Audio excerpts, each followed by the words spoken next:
Salut et bienvenue sur la journée récapitulative de ma séance de trading du 12 août 2026. Aujourd'hui, j'ai une journée assez courte, j'ai tradé pendant 20 minutes et je vais profiter pour partager ce trade avec vous et aussi une leçon pour ceux qui s'intéressent aux investissements boursiers, que ce soit sur le long terme ou sur le court terme. La raison pour laquelle c'est très important de comprendre les documents financiers en tant qu'investisseur, ça va vous permettre de gagner de l'argent et d'aussi éviter des pertes. Pourquoi? Parce que ce que vous allez voir tout à l'heure ici, c'est un cas d'école et c'est un cas qui se produit tous les jours sur les marchés financiers. Alors pour cela, je vous invite avec moi aujourd'hui, au menu du jour, on aura, je vais mes lunettes, on aura le stock SPRC que j'ai eu à échanger aujourd'hui, qui est un stock israélien.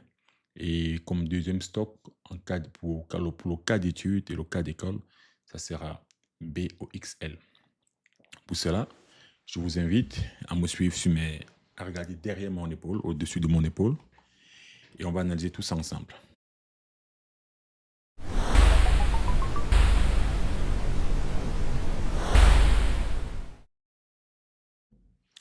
Ok. Aujourd'hui, j'ai échangé deux stocks, dont le premier c'est SPRC. Ce sont tous des SPRC, donc c'est un low float. SPRC, le pays, c'est un stock israélien de Tel Aviv avec un flottant de 561 000 actions. Donc, comme news aujourd'hui, ils ont eu une news qui était liée à un brevet lié au paracétamol et tout, préclinique, zéro revenu, zéro FDA et tout. Donc, c'était un brevet qui n'avait pas besoin d'une approbation de la FDA et tout. Donc, pour moi, c'était un catalyseur vraiment spéculatif parce qu'il ne parlait pas ici de contrat, ou bien d'agent derrière, ou bien il n'y avait rien. D'autant plus que l'entreprise en question, c'est une entreprise, comme vous pouvez le voir ici, qui perd de l'argent. C'est une entreprise qui perd de l'argent. L'action a perdu plus de 91% sur l'année. Plus de 91% sur l'année. Et en plus, ils sont en perte de ils sont à moins 12 millions, voire même plus de pertes annuelles. Donc, pourquoi j'ai vendu à découvert ce stock?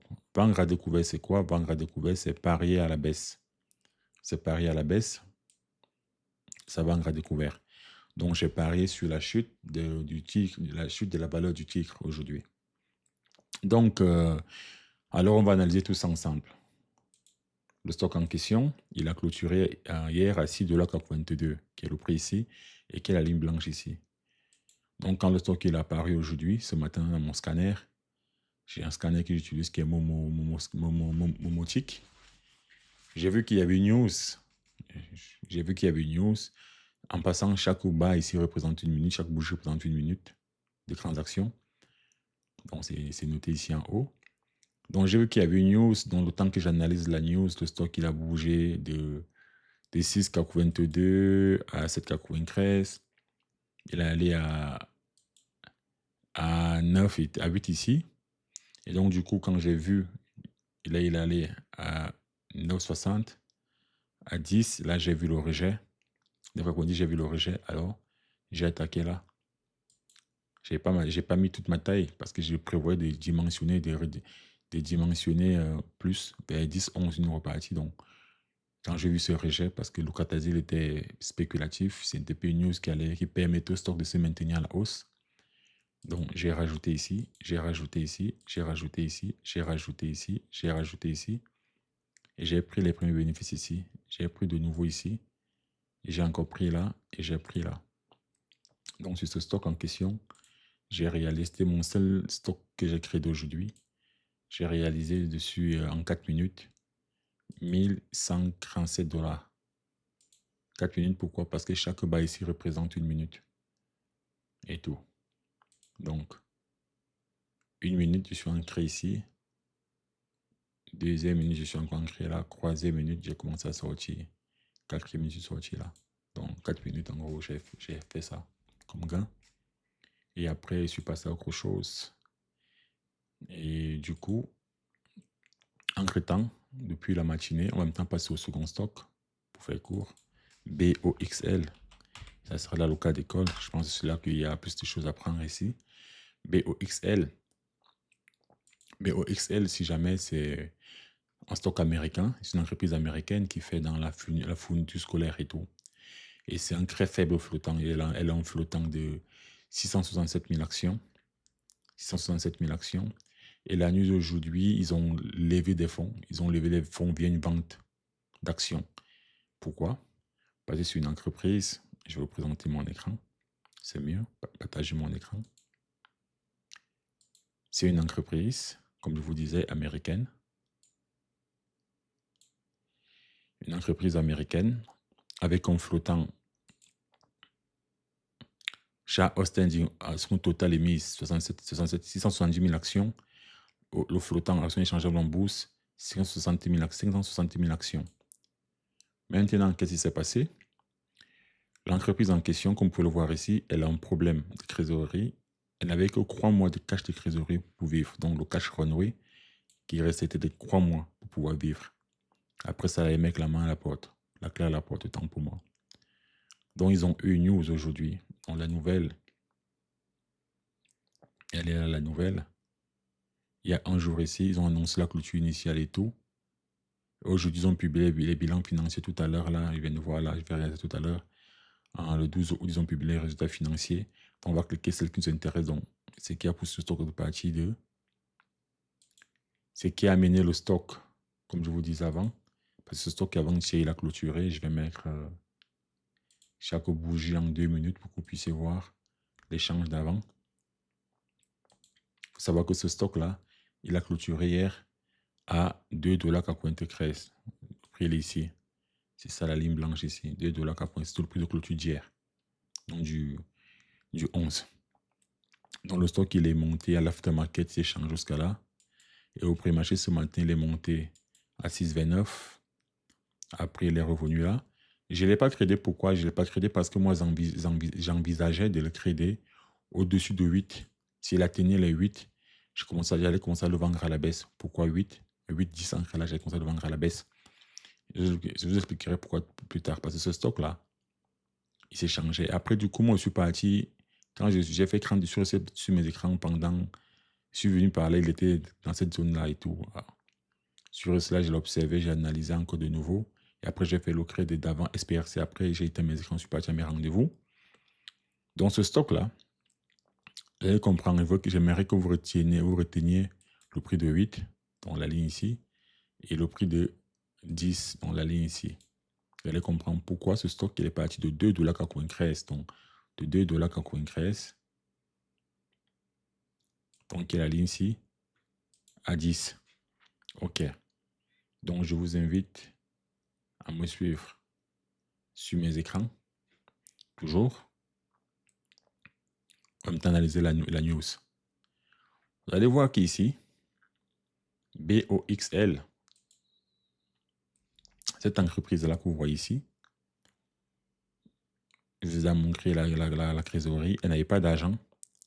L'entreprise en question, je vais mettre en français pour que vous puissiez comprendre, pour ceux qui ne comprennent pas l'anglais. Et tout, l'entreprise en question, qu'est-ce qu'elle a fait aujourd'hui? Elle a émis, elle a levé des fonds dont le montant total est de 7 500 000. Donc, 5 500 000, le financement a été obtenu lors de la clôture initiale, avant déduction des honoraires de l'agent de placement, et des autres frais liés à l'offre. Donc, qu'est-ce qui s'est passé? Dans le cadre, on va lire ensemble. Dans le cadre du placement privé, la société a conclu un contrat d'achat de titres avec les acquéreurs, au terme duquel la société s'est engagée à émettre et à vendre un total de 947 500 actions. On parle ici d'une entreprise qui a un flottant de combien? On parle ici d'une entreprise qui a un flottant de 667 000 actions, donc actions totales émises. Donc là maintenant, elle a levé des fonds en émettant une fois et demie le nombre d'actions qu'il y avait en circulation avant. Donc, et les actions en question sont les actions privilégiées de série D à un prix de 8 $ par action. Donc, Chaque action a une valeur déclarée de 10 $. Pourquoi ils disaient ça? Parce qu'ils ont levé l'argent, les 7,5 millions. Ça leur a permis, les 7,5 millions qu'ils ont eu à lever, ils ont pu prendre cet argent-là pour payer les dettes qu'ils avaient. Et ils ont donc maintenant estimé que leur action valait 10 $. Ils ont estimé que leur action valait 10 $. Et donc, eux, ils émettaient donc l'action en question, ils vendaient donc l'action aux investisseurs en question au prix de 8 $ l'action. Alors, on va vous comprendre pourquoi. Maintenant, ils ont décidé qu'ils émettaient, leurs actions valaient 10 $ l'action. Vous voyez que la nouvelle est apparue avant-hier le soir. La nouvelle est apparue ici, hier soir. Le prix est à 2,93 $. Donc, c'est donc ça. Donc, ce sont donc ces 10 $ là. Ils estiment que l'action vaut 10 $. Donc, c'est donc qui poussent le stock donc à partir de 10 $. De 2,82 hier, 2,92 hier, 13 hier à 10 $ ici. Entre-temps, ils disent ici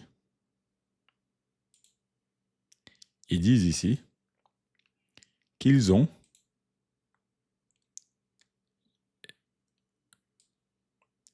vendu ces actions à 10 $ avec une réduction de 20% sur le prix initial. Donc, ils estiment que l'action vaut 10 $. Donc, les 7,5 millions qu'ils ont levés, c'est 7,5 millions multiplié par 8 $ par action. C'est le nombre d'actions de catégorie de série D qu'ils doivent avoir. Retenez bien ça, les 8 $. Donc, avec une décote de 20 $, donc 20 $ sur 10, donc c'est 8. Donc, ça veut dire que les actionnaires, donc, en réalité, s'ils veulent maintenant donc transformer les actions de catégorie D, de série D, privilégiant série A pour les banques, ils ont été contractuels au prix de 8 $. Donc, c'est donc ce qui entraîne donc la hausse ici. Donc, une fois que ça atteint les 8 $, les actionnaires en question, ils sont maintenant donc dans la monnaie. À tout moment ici, ils peuvent vendre et prendre des bénéfices. Mais le problème, c'est le suivant. Ils ne peuvent pas encore vendre les actions. Ils ont des actions de catégorie D. Je vous explique. Pour les transformants catégorie A, il y a une clause. Pour les transformants catégorie A, vous allez voir ici, pour transformer ces actions en catégorie A,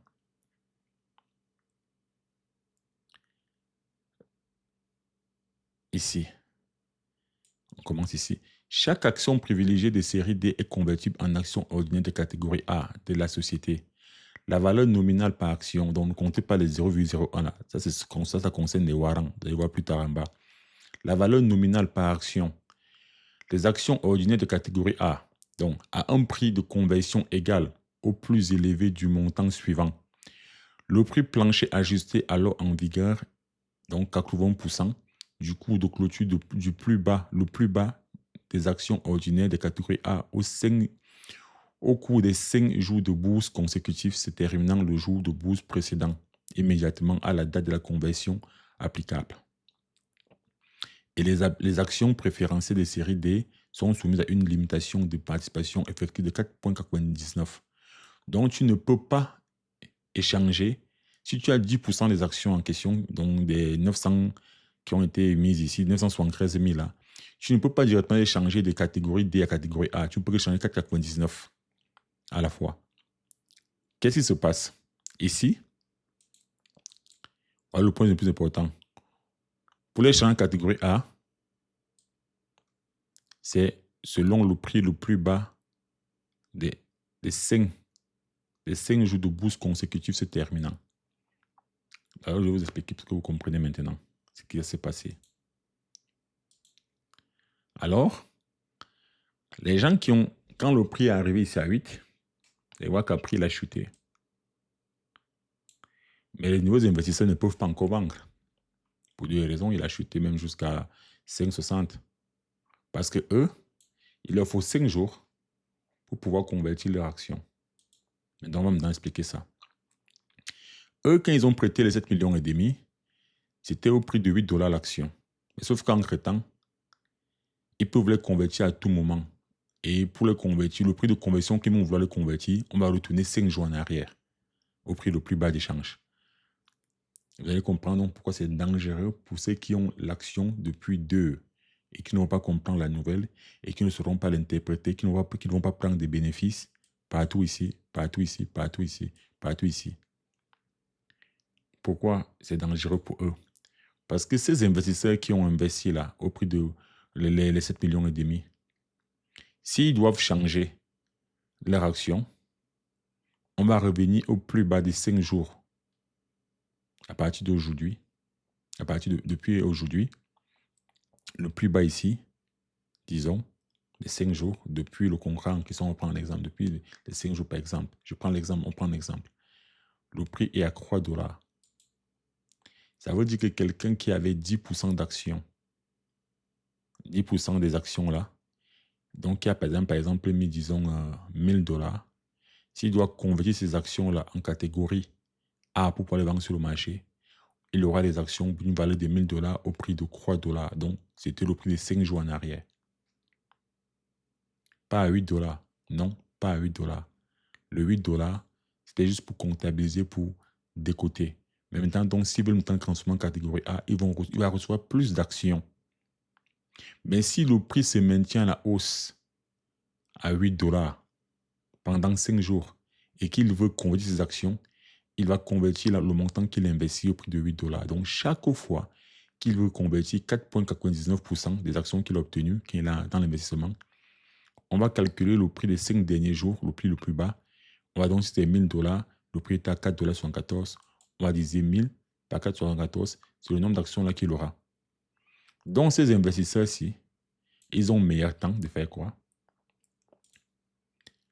Chaque fois que le prix va baisser comme ici, là c'est à 5,65, c'est à 5,60, si ça clôture à 7, il peut demander à convertir ses actions de catégorie A, D à A. Donc, ils vont regarder le prix des 5 derniers jours. Donc, on suppose que 7 là, c'est le prix le plus bas des 5 derniers jours. Ou bien même, disons, oui, je vais dire comme ça, oui. Disons que 5, on va travailler sur 5. 4, c'est le prix du plus bas des 4 des 5 derniers jours. Et donc, lui, il vient dire, ok, d'accord. Moi, j'avais investi, disons, 2 millions. 2 millions. Et je veux convertir les actions pour une valeur de 1 million. Donc, ils vont compter 4 jours en arrêt. Donc, 4 jours en arrêt, le prix est le plus bêta, 5 jours en arrêt, le plus bêta 4. Ils vont convertir les 1 million, là, 1 million divisé par 4. Et c'est le nombre d'actions là qu'il aura en catégorie A. Donc, chaque fois que le stock il augmente, si le gars a 1 million d'actions ici à 4 $, quand ça arrive à 5 $, il vend les 1 million d'actions. il a 4 millions d'actions. Hein. Quand ça arrive ici, c'est un exemple que je prends en fait. Disons, non pas 4 millions d'actions. Il a, disons, 100 000 actions ici, 100 000 actions ici, à 4 $. Quand ça vient à 6, il a 2 $ de bénéfice par action et il vend. Il empoche ses gains. Et quand le stock il baisse encore, il transforme encore les séries dès qu'il avait pris encore le plus bas, et ainsi de suite. Et il peut me garder juste un peu, il peut me garder 2% de sa position. Que si le stock conjoint tombe à 3 $, mais à 2 $, ou c'est avant, alors il exerce ça. Il aura encore plus d'actions qu'avant, à 2 $, 3 $. Et si ça revient un jour à 5, 6 $, il revend encore. Donc c'est pour ça que les fonds d'investissement font souvent beaucoup d'argent, avec moins d'argent. Parce qu'ils ont cette possibilité-là de transformer l'argent. Mais je vais essayer d'avancer vite pour qu'on finisse. Parce qu'il n'y a pas seulement ça.